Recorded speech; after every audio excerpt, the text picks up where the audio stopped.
Hello students, good evening, Radhe Radhe, Jai Shri Shambhu. So let's once again join us on Mohan Mishra English classes to enjoy the important and fruitful section of intermediate grammar syllabus, chapter number 3, transformation of sentences, in which we enjoy the part of the grammar named interchange of active and passive voice, in which this is the fourth class to change how to change an imperative sentence into passive voice. So today we learn and enjoy to make a imperative sentence to change one imperative sentence into passive voice without changing its meaning, because this chapter is called transformation of sentence, which means to change one kind of sentence into another kind of sentence without changing its meaning. So if you are a eager students and intelligent students who wants to enjoy important section of English grammar intermediate learn with us, let's join this important travel with us for a couple of 10 to 15 minutes without any delay. Let's start the class. Let's join us and follow us. So first of all, as we already given you instruction that this is the fruitful class of to change active voice into passive voice, the first of all is to change the imperative sentence into passive voice. So without any hesitation, without any delay, first we try to learn to know what is imperative sentence. तो imperative sentence को हम हिंदी में आज्ञा या प्रार्थना सूचक वाक्य कहते हैं। तो इसमें first of all rule number 1 हम देखेंगे, लिखा गया है इम्परेटिव सेंटेंस अर्थात आज्ञा सूचक या प्रार्थना सूचक वाक्यों से request, order, advice, permission, forward आदि के भाव प्रकट होते हैं। नंबर 2, इंपरेटिव सेंटेंस प्रायः मेन वर्ब अर्थात फाइनाइट वर्ब यानी मेन वर्ब मुख्य क्रिया से आरंभ होते हैं। This sentence is find without helping verb. ये सेंटेंस जो होते हैं बिना सहायक क्रिया के होते हैं। और first of all identity of this kind of sentence is that this sentence started with main verb. Point number 3 दिया गया है imperative sentence का जो सब्जेक्ट होता है वो you होता है। you means तुम, जो सदैव अंडरस्टूड अर्थात छिपा रहता है। वो खुल के कभी सामने नहीं आता है, छिपा रहता है, उसको हमें अंडरस्टैंड करना पड़ता है, समझना पड़ता है। एज एग्जाम्पल अगर हम किसी से कहते हैं ओपन द डोर, इसका मतलब सामने वाला क्या, you open the door. Mind your language, इसका साइंस है कि अपनी जबान संभाल के बोले। माइंड इन योर बिजनेस, अपने काम में ध्यान दो। माइंड द गेम, खेल पर ध्यान दो। माइंड योर बुक, किताब का ध्यान दो। इस तरीके से call the police, call the doctor, किसी सामने इसका यू कॉल द डॉक्टर, उसमें सब्जेक्ट यू होता है जो हमेशा अंडरस्टूड रहता है, छिपा रहता है, उसको हमें अंडरस्टैंड करना पड़ता है। पॉइंट नंबर 4 में लिखा है इंपरेटिव सेंटेंस 2 प्रकार के होते हैं। फर्स्ट पॉजिटिव जो मेन वर्ब से आरंभ होते हैं, सेकेंड नेगेटिव। तो जैसा कि हमने बताया कि इंपरेटिव सेंटेंस 2 टाइप के होते हैं। फर्स्ट पॉजिटिव जो मेन वर्ब से आरंभ होते हैं या ऑलवेज से आरंभ होते हैं या लेट से आरंभ होते हैं। और सेकेंड टाइप ऑफ सेंटेंस जो होते हैं वो निगेटिव सेंटेंस होते हैं, जो प्राय डू नॉट या नेवर से आरंभ होते हैं। इसका अर्थ होता है, डू नॉट का अर्थ मत, यहां मत बैठो, डू नॉट सिट हेयर, वहां मत जाओ, डू नॉट गो देयर, यहां मत थूको, डू नॉट स्पिट हेयर, गाली मत दो, डू नॉट एब्यूज, मुझे गाली मत दो, do not call my name. Call my name मतलब गाली देना, कॉल नेम होता है। और नेवर कभी नहीं, नेवर से नेवर, कभी किसी से ना मत कहो। इस तरीके से दो प्रकार के होते हैं। पॉइंट नंबर 5 में जाएंगे, देखेंगे दिस यदि इंपरेटिव सेंटेंस मेन वर्ब से आरंभ हो। अब हम देखेंगे how to change an imperative sentence to passive voice. तो first of all we learn how to make a positive imperative sentence to passive voice. तो लिखा है इंपरेटिव सेंटेंस मेन वर्ब से आरंभ होता है, तो पैसिव बनाते समय सर्वप्रथम जो फार्मूला हम यूज करेंगे वो कुछ इस प्रकार से है। फार्मूला लिखा है, सर्वप्रथम हम लेट लाएंगे, लेट लगाएंगे, इसके बाद ऑब्जेक्ट आएगा प्लस डीईडी, एक हेल्पिंग वर्ब यूज करते हैं, इसके बाद वर्ब की थर्ड फॉर्म, इसके बाद प्लस चाहो तो बाय यू लगा सकते हो, क्योंकि सब्जेक्ट यू होता है जो अंडरस्टूड रहता है, उसका यूज कर भी सकते नहीं कर सकते। एग्जाम्पल के तौर पर उसके आगे लिखा है ओपन द डोर, दरवाजा खोलिए, शट द डोर, दरवाजा बंद करिए, कॉल द सर्वेंट, नौकर को बुलाइए, आइए, दीजिए, लीजिए। इस तरह इंपरेटिव सेंटेंस का हिंदी में आइडेंटिटी करने के लिए पहचान। ओपन द डोर पैसिव बनेगी, लेट सर्वप्रथम लेट आया, ऑब्जेक्ट है द डोर आया, बी लगा दिया और वर्ब की थर्ड फॉर्म। और चाहो तो इसमें पीछे बाय यू ऐड कर सकते हो। इट इज योर थिंकिंग, ये तुम्हारे विचारों पर डिपेंड है कि तुम लगाते हो या नहीं लगाते हो। ओपन द डोर की पैसिव हो गई, let the door be open, चाहो तो बाय यू लगा। सर्वप्रथम ओपन मेन वर्ब है, द डोर ऑब्जेक्ट है। तो जब हमने पैसिव बनाई तो लेट तो पैसिव बनाने में लगाना इंपरेटिव सेंटेंस में,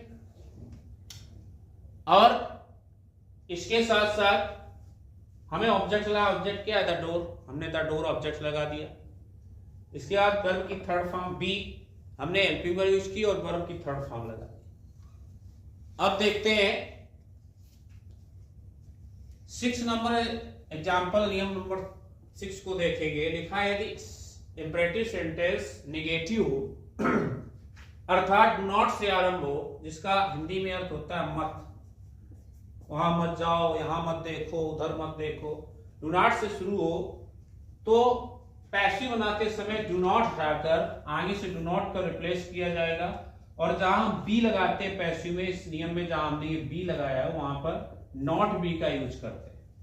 एग्जाम्पल हम देखेंगे, लिखा है do not call my name, इधर कॉल माई नेम का मतलब है गाली देना, कह रहा है do not call my name, मुझे गाली मत दो। पैसिव बनेगी, लेट आ गया, ऑब्जेक्ट माई नेम आ गया, और आगे लगा है डू नॉट, तो आगे से डू नॉट हटा और यहां लग गया नॉट बी। तो अगर डू नॉट से आरंभ है तो आगे से हटेगा, और जहां बी हम लगाते हैं वहां नॉट बी का प्रयोग करेंगे। Let my name not be called, passive किसी भी सेंटेंस की बनाए, किसी टेंस की, सदैव ओनली एंड ओनली हम वर्ब की थर्ड फॉर्म का यूज करते हैं। This is the point of view.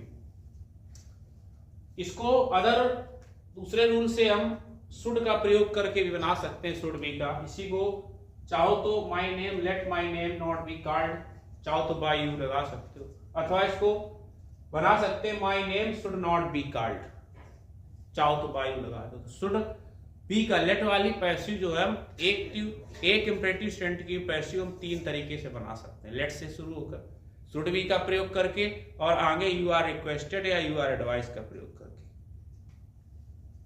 तो अगले पॉइंट को हम देखेंगे, रूल नंबर 7 में लिखा है यदि सेंटेंस इंपरेटिव सेंटेंस प्लीज या काइंडली से आरंभ हो, रिक्वेस्टिंग वर्ड से आरंभ हो, इसका अर्थ होता है हिंदी में कृपया, तो पैसिव बनाते समय प्लीज या काइंडली को रिप्लेस करेंगे, हटा देते हैं, उसकी जगह उसी जगह पर हम यू आर रिक्वेस्टेड टू का प्रयोग करते हैं। अगर बात हमारा पॉजिटिव, अगर प्लीज काइंडली बात मेन वर्ब दी, अगर प्लीज काइंडली के बाद डू नॉट दिया है, please do not abuse me, please do not make a noise, तो हम टू की जगह नॉट टू का प्रयोग करते हैं, नॉट टू लगा देते हैं, और इसके बाद at plus rest of the sentence जो पीछे से वाक्य है इसके बाद हम शेष वाक्य को ऐड कर देते हैं। तो लेट्स सी द एग्जाम्पल। लिखा है प्लीज हेल्प मी, कृपया मेरी मदद कीजिए। पैसिव प्लीज, यहां पर हम प्लीज को हटाएंगे, उस वर्ड को अंडरलाइन करते हैं, हम केवल प्लीज को हटाएंगे और प्लीज की जगह हम यूज करेंगे यू आर रिक्वेस्टेड टू। अगर काइंडली होता तब भी, तो प्लीज या काइंडली की जगह हमें लगाना है यू आर रिक्वेस्टेड टू। इसके बाद जो शेष वाक्य बचा हुआ है हेल्प मी, उसको जो करते हुए जोड़ दिया गया, you are requested to help me. अगर यहां लिखा होता please do not help me या please do not beat me, तो ये बन जाता you are requested not to beat me. Please do not call my name, कृपया मुझे गाली मत दो, तो you are requested not to call my name. इस प्रकार से एग्जाम्पल नंबर रूल नंबर 8 में दिया गया है विदाउट ऑब्जेक्ट। यदि इंपरेटिव सेंटेंस में ऑब्जेक्ट नहीं दिया है, विदाउट ऑब्जेक्ट इंपरेटिव सेंटेंस है, तो उसकी पैसिव बनाते समय हम आगे you are advised, you are requested, you are ordered में से किसी एक का यूज कर सकते हैं। जैसा कि एग्जाम्पल में दिया गया है, लिखा है get out of the class, इसमें ऑब्जेक्ट नहीं, कहता है कक्षा से तुरंत निकल। गेट लॉस्ट है, इस तरीके से स्टैंड ऑन द बेंच, इस तरह कोई सेंटेंस हो जिसमें ऑब्जेक्ट न दिया हो, तो ये लिखा gate out of the class, तो पैसिव बनाएंगे, क्योंकि अब सेंटेंस को पढ़ के पहले तो हमें ये आइडिया लगाना है कि सेंटेंस में ऑर्डर दिया जा रहा है, रिक्वेस्ट की जा रही है, एडवाइस, इसी के हिसाब से हमें you are advise, you are requested या यू आर ऑर्डर्ड का। अब इसमें कह रहा है get out of the class, तो टीचर स्टूडेंट से कह रहा, तो इसमें हम यू आर ऑर्डर्ड का प्रयोग करेंगे, यू आर ऑर्डर्ड और टू लगा के से पूरा वाक्य to get out of the class. Walk to the left लिखा है, तो walk to the right, walk to the left, तो इसमें एडवाइस दी जा रही कि सड़क के दाएं तरफ चले, बाएं तरफ चले, तो इसमें you are advised to walk to the left. Walk slow, walk slowly, धीरे चले, तो you are advised to walk slowly.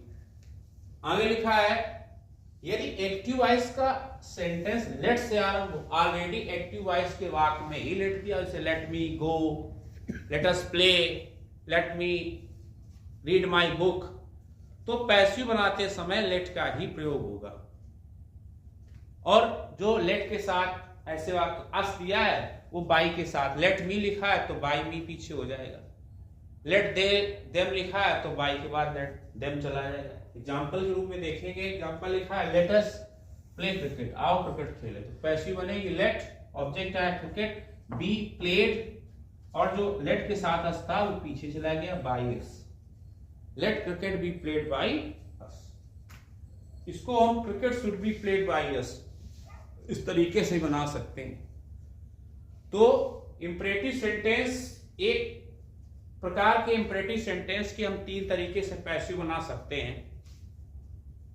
अगर इंपरेटिव सेंटेंस हमारा मेन वर्ब से आरंभ है, एग्जाम्पल के रूप में सेंटेंस दिया गया है प्लीज हेल्प मी या do not beat the dog, तो let the dog not be beated, अथवा you are advised not to beat the dog. You are ordered का भी प्रयोग करते हैं, अगर बड़ा वृद्ध है तो ऑर्डर भी दे सकता है, सलाह दी जाती है, या शुड का प्रयोग करके बना सकते हैं डॉग शुड नॉट बी बीटेड। तो एक एक्टिव वॉइस इंपरेटिव की हम तीन तरीके से यूज कर सकते हैं। और अगर एक्टिव से हमें पैसिव से वापस एक्टिव बनाना है, तो इसी बात को हमें वापस चेंज कर देना है। लिखा है let the door be open, कहेगा चेंज इन एक्टिव वॉइस, तो हमारा है ओपन द डोर। अगर यहाँ नॉट भी यूज होगा तो सेंटेंस के आरंभ में हम टू नॉट का प्रयोग कर देंगे। इस तरीके से आज इंपरेटिव सेंटेंस की जो फ्रूटफुल क्लास थी, इंपॉर्टेंट क्लास थी, वो अपने प्रोलोग पर पहुंच चुकी है, क्लाइमेक्स पर पहुंच चुकी है इन पर। और इसके लिए अगर अरिहंत प्रकाशन की या easy new style grammar book आपके पास है, अरिहंत प्रकाशन की जो हमारे सामने बुक रखी है, उसमें एक्सरसाइज नंबर 3 एक्सरसाइज नंबर 4 दी गई है, पेज नंबर 317 पर 317 पर, उसको हल करके लाना है जो students regular offline class join करते हैं हमारे यहाँ, और जो ऑनलाइन वाले वो भी कर सकते हैं। इसलिए तब तक के लिए एंजॉय करते हैं, जुड़े रहिए। जय हिंद, जय भोलेनाथ, जय श्री शंभू।